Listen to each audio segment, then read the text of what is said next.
मंत्री छगन भुजबळांनी एक खळबळजनक दावा केलाय। अंतरवालीतील दगडफेकीत शरद पवारांचे आमदार होते।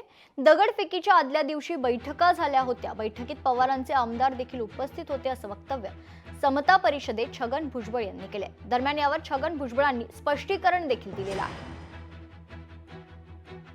मी म्हटलं शरद पवार साहेबांच्या गटाचे आमदार हा शब्द मी वापरलेला आहे आणि त्यांना आम्ही घरी बसवलं हे सुद्धा मी पुढे बोललो।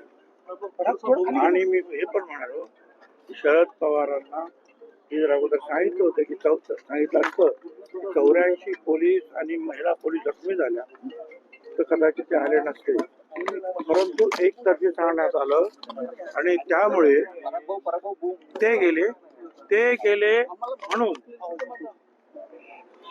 उद्धव ठाकरे गेले आणि हा मोठा छगन भुजबळ काय म्हणला त्याच्यापेक्षा आपण सावध होणं गरजेचं आहे आता की ते जर आपल्या मराठीचे नेते आपल्याला सपोर्ट करत असतील, ओबीसी बांधव आपल्याला सपोर्ट करत असतील, त्याला बघून घेऊ जर असं म्हणत असला, त्याला धडा शिकवा असं जर बोलत असला तर मराठीच्या लोकांनी सुद्धा जे आपल्या विरोधात जात आहेत नेते ओबीसीचे त्यांना पण धडा शिकवणं आता गरजेचं आहे।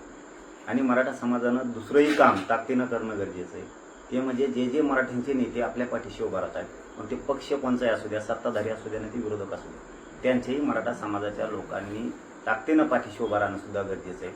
आणि मराठा समाजाने राहावं सुद्धा, कारण जो आपलं काम करतो त्याच्या पाठीशी उभा राहणं आपली जबाबदारी आहे, तर समाजाचं कल्याण होत असतं।